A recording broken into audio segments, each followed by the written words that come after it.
Bem, pessoal, vamos concluir então a nossa disciplina.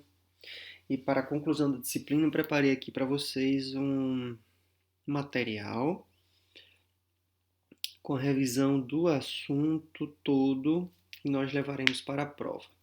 Tá certo? Para isso, o que é que foi feito? Um exercício para vocês pesquisarem, fazerem em grupos, assim como aquele primeiro exercício antes da primeira prova. Vocês também devem realizar esse segundo exercício do mesmo modo, tá bom? Então nós temos aqui, ó, observações pertinentes sobre esse exercício. Esse exercício vale quanto? Vale 2 pontos, tá certo? Para complementar a média do aluno. O mesmo deverá ser feito obrigatoriamente por equipes de 4 alunos. A equipe deverá selecionar um representante para me entregar os resultados dentro do prazo estabelecido, através de chat da plataforma Microsoft Teams. Desde já estarei recebendo os resultados, as respostas, mas o prazo final da entrega dos resultados irá até o dia 22/6. Então, pessoal, esse material que eu vou dar para vocês vai contar aí como aula dada, que eu vou explicar bem direitinho como vocês fazerem esse material. E dia 29, se não me engano, será nossa prova, o dia 22. Não, dia 22. Vamos ver aqui rapidinho. Vamos procurar. Cadê FATEC? Então, nossa segunda prova é para vocês entregarem esse material até a prova. Como eu fiquei doente, estou substituindo a aula de revisão, tá bom? Com esse conteúdo, estou jogando a aula de revisão para agora, para esse momento. Eu irei fazer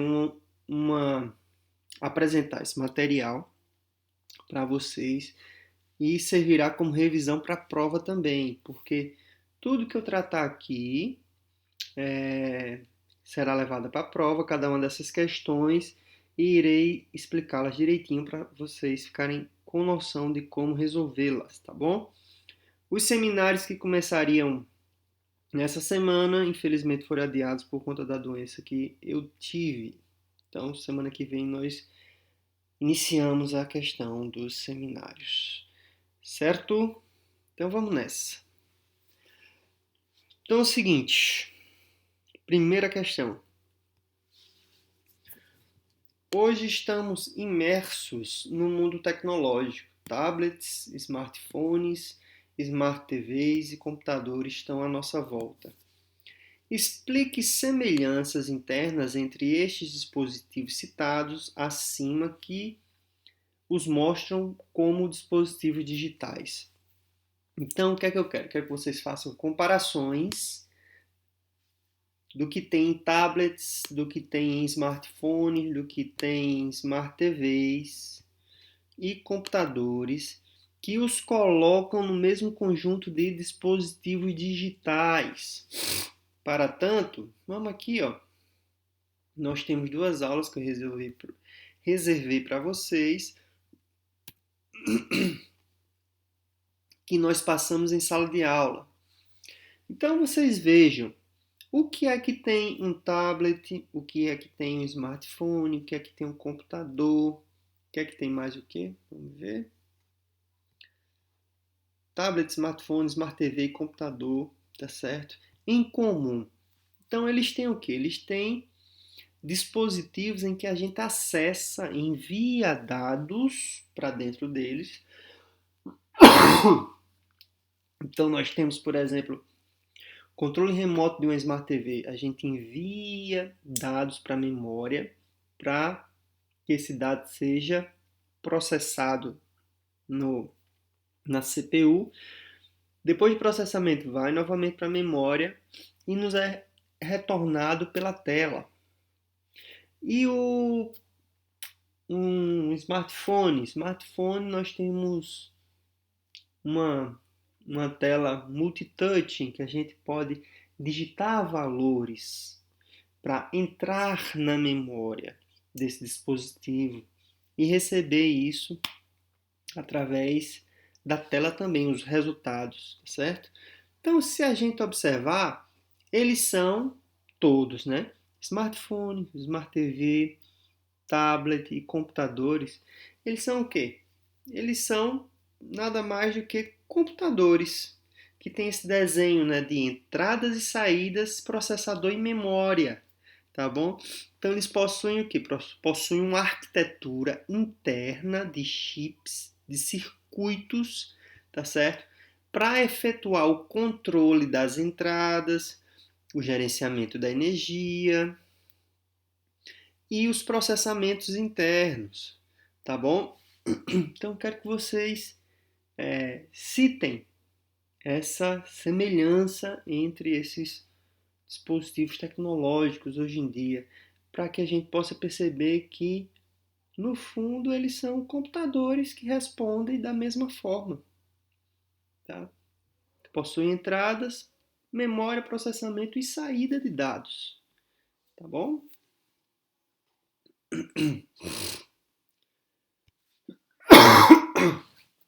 Segunda questão aqui. Qual a importância do circuito processador, mais comumente chamado de CPU para os computadores?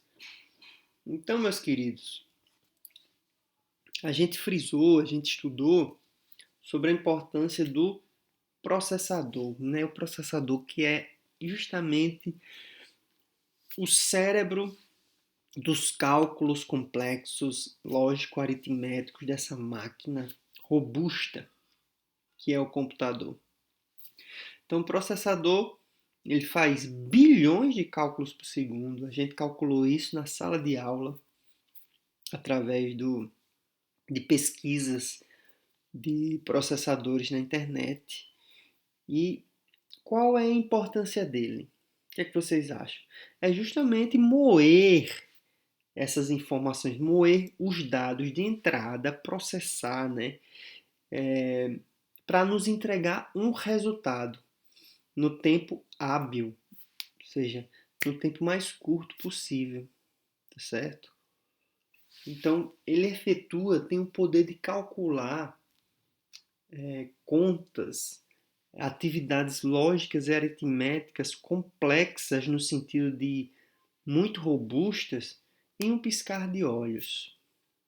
Então, os circuitos processadores existem vários tipos, né? Por exemplo, existe o processador de áudio, que é o quê? Que é aquele que a gente vai pegar para executar o áudio do nosso computador. Em que sentido? Passa um áudio por dentro desse circuito e ele vai criar efeitos sobre o áudio em tempo real, em tempo mais curto possível. Tem um processador de vídeo também, né, que está na placa de vídeo do computador. É um circuito processador em que haverá a manipulação que alterará o processamento dos pixels na tela. E há o processador da unidade central de processamento do computador, que é o processador propriamente dito, como a gente conhece, o mais comum, tá bom? Então lembrem, processador efetua cálculos robustos da máquina, tá? Em tempo hábil, que seja o mais curto possível, nos dá essas respostas para que o trabalho seja otimizado. Então, terceira questão. Quando falamos aqui de geração, tipo de família de fabricação, frequência de operação, que é o clock, quantidade de núcleos internos. Então, são todas as características relevantes de circuitos processadores na hora da aquisição de um produto deste porte. Discorre explicando cada um destes pontos. Então, o que é a geração? Geração, eu quero que vocês procurem, mas é basicamente o quê? Quero que vocês façam uma pesquisa minuciosa, mas geração é basicamente saber quão atual é a fabricação daquele chip. Ele é de que geração? É um chip Core i7 de que geração? Tá certo? Tipo de família de fabricação. Isso aqui é a fábrica com que foi produzido aquele circuito. De que família que ele é? Da família Intel? É da família AMD? É da família ARM? É da família MIPS? E assim vai. Frequência de operação. Lembra que a gente calculou, verificou o que significa frequência de operação ou clock de operação, que é quantas instruções por segundo efetua aquele circuito, tá? Discorram mais, falem mais. Eu quero que vocês falem mais sobre cada um desses pontos. Só estou clarificando na hora da pesquisa de vocês. Quantidade de núcleos internos. O que vem a ser essa quantidade de núcleos internos? Hoje nós estamos vivendo numa realidade em que nós temos chips de multinúcleos. Então, dentro de um processador existem vários, de um circuito, de um chip, existem vários núcleos de processador. É como se tivéssemos vários processadores que executam a ação deles paralelamente. Tá certo? Falem mais sobre isso, tá? 4. Sobre a hierarquia de memórias, que é o quê? Registradores, memória cache, memória RAM, memória permanente, que é o quê? Disco SSD, disco HD. Efetue uma pesquisa e sintetiza as informações sobre o contexto de uso e relação de preço por armazenamento de cada um destes tipos de memória. Então, neste sentido, vocês vão pesquisar, tá certo? O que são os registradores, memória cache, memória RAM, memória permanente, no sentido de disco SSD e HD. E aí, para cada uma delas, vocês vão dizer do que se tratam, o que são, como é que elas são utilizadas, aonde nós utilizamos e qual é, no caso aqui, quais são as das mais baratas até as mais caras. Um estudo desse a gente já fez em sala de aula, né? A gente viu que registradores são as memórias que estão mais próximas que da unidade lógica aritmética e da unidade de controle, que são estruturas dentro do processador. Os registradores estão dentro do processador, né?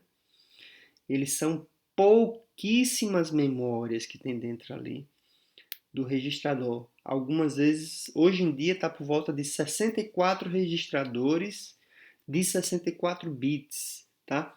Então nós temos pouquíssimas memórias, pouquíssimos bytes disponíveis dentro do nosso processador, tá certo?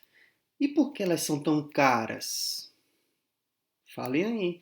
Memória cache, tá certo? Quanto é que a gente paga por memória cache, né? Por que ela é tão cara ou tão barata? Qual é o contexto de uso dela? Por que é interessante a gente utilizar a memória cache? Memória cache, lembre-se, né, que elas são um conjunto de memória semelhante à memória RAM, mas ela está dentro do processador também. Ela é uma memória que está próximo dos núcleos de processamentos, tá certo? Por que ela existe ali? Qual o benefício da memória cache? Memória RAM. Que tipo de memória é a memória RAM? É o que a gente chama de memória principal do computador. Ela é volátil ou ela é um tipo de memória permanente? Quando a gente desliga o computador, os dados permanecem nela, sim ou não? E por que ela é cara ou barata em relação às outras? Então eu quero que vocês façam essa relação de preço e armazenamento de cada uma. E memória de disco, né, as memórias permanentes, memória SSD e HD. Qual a diferença da SSD para HD? Por que elas são usadas nesse contexto de memória permanente ou então unidades de dados permanentes, tá?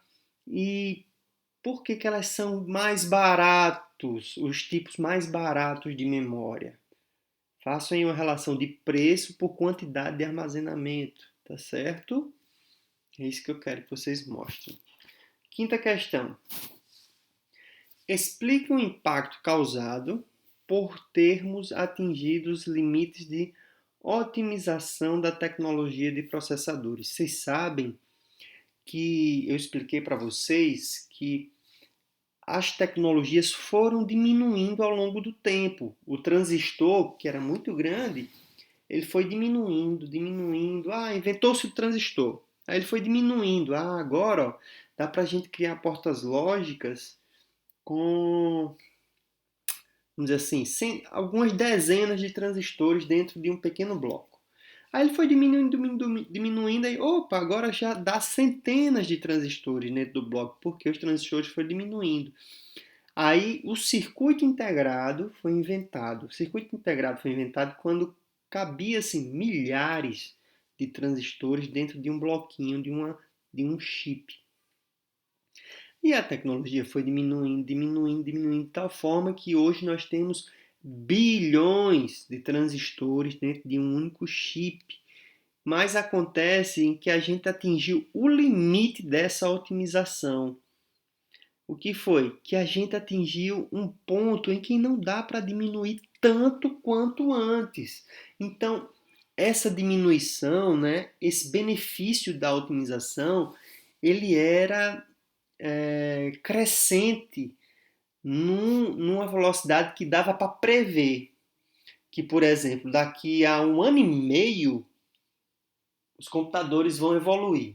Então a gente sempre previa, ah não, daqui a um ano e meio os computadores vão evoluir, daqui a um ano e meio os computadores que tem hoje serão 2 vezes mais lentos do que os computadores daqui a um ano e meio. Hoje em dia, não dá para a gente prever com essa certeza. Por quê? Porque está cada vez mais complicado diminuir a tecnologia. Há diminuições? Há, mas à custa de muita pesquisa, muita ciência envolvida. Não é como na década de 1990 que eu vivi, né, minha adolescência ali, e via isso de perto, que a cada um ano e meio criava-se computadores 2 vezes mais rápidos do que antes. Tá? Essa barreira foi encontrada por volta dos anos 2000 e novos desafios apareceram para os cientistas, né? Então, a partir de então, não tínhamos apenas simples circuitos, novas estratégias foram boladas para que pudesse otimizar os circuitos da época. Por exemplo, até então, antes de chegar nesse limite de otimização, trabalhava-se apenas com um único núcleo, era um sistema mononúcleo, tá certo? De processamento. Então começou-se a pensar no que a gente chama hoje de multiprogramação.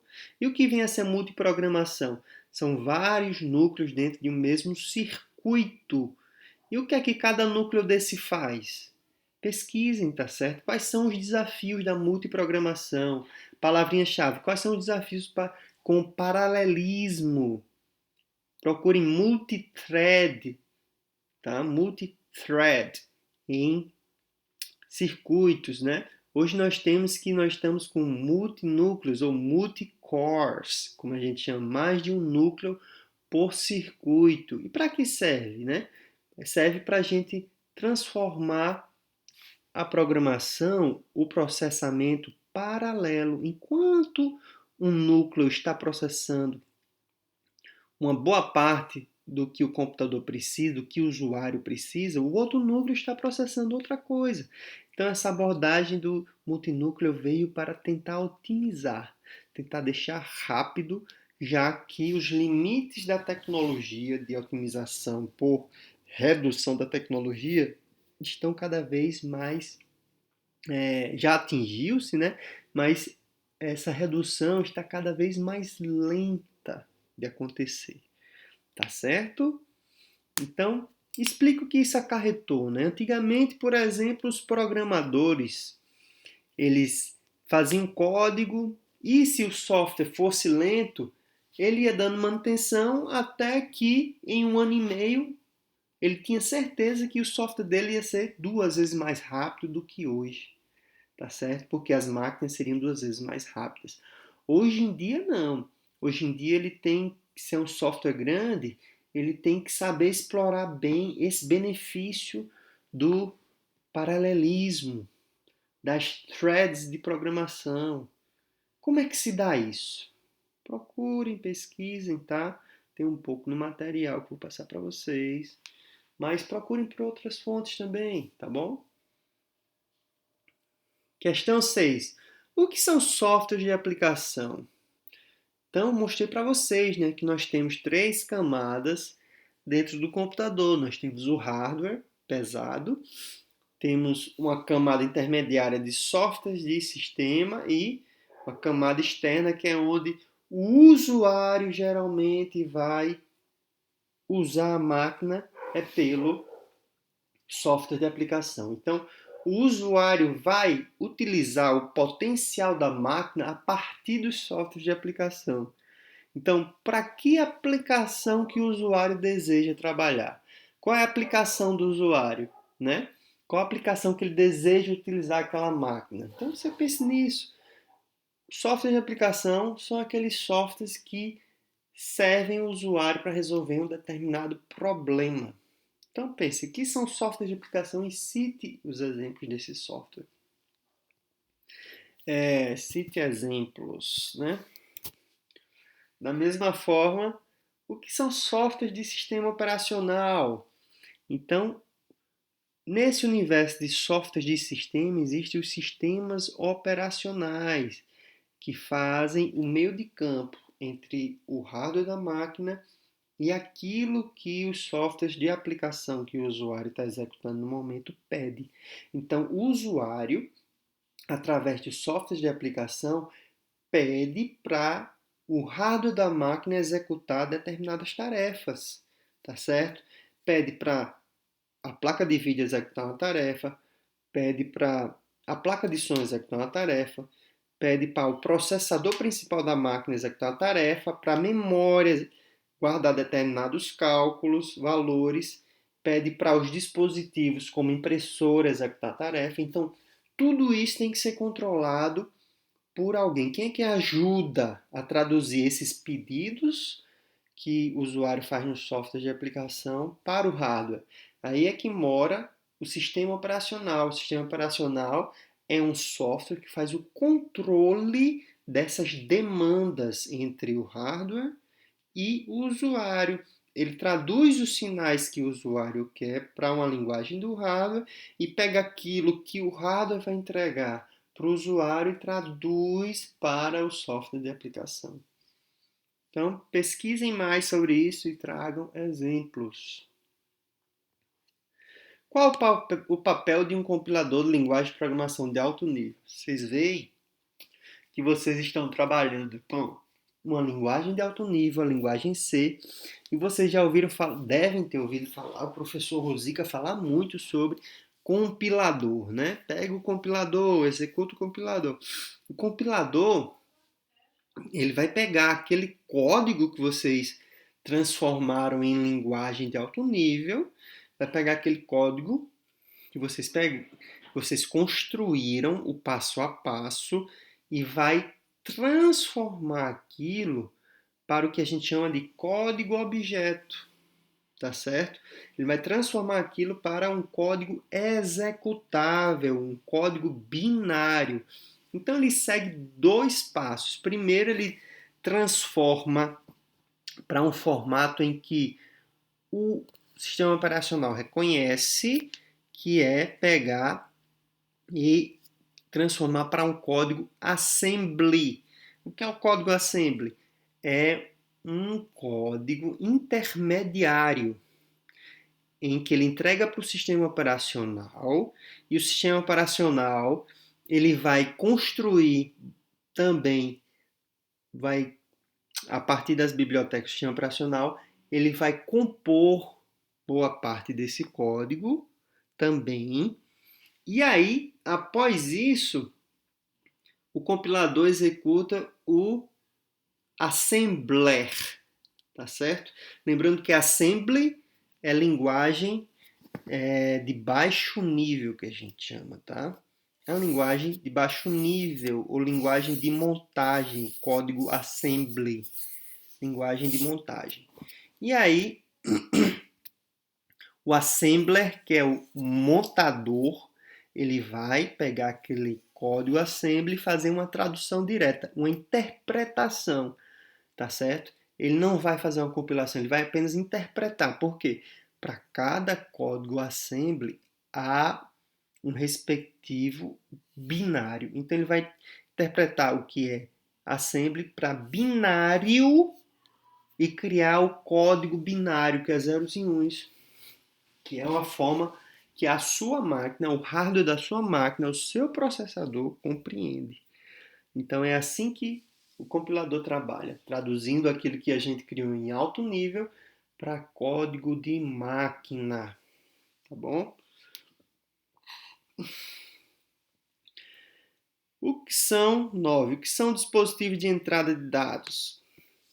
Lembrem daquele desenho que a gente viu da arquitetura de von Neumann, onde a gente envia dados, esses dados vão para a memória, da memória vão para o processador, depois de processados são entregues novamente para a memória e entregues para o usuário através de dispositivos de saída. E quais são esses dispositivos de entrada que a gente envia dados para o computador? Cite exemplo, tá certo? O que são esses dispositivos de entrada? E o 10 é o que são esses dispositivos de saída, por onde o usuário recebe os dados. Cite exemplos, tá bom? Qualquer dúvida, pessoal, estou disponível, tá? Já estou voltando para a FATEC amanhã. Se vocês tiverem algum problema, me procurem para a gente dar seguimento a este conhecimento.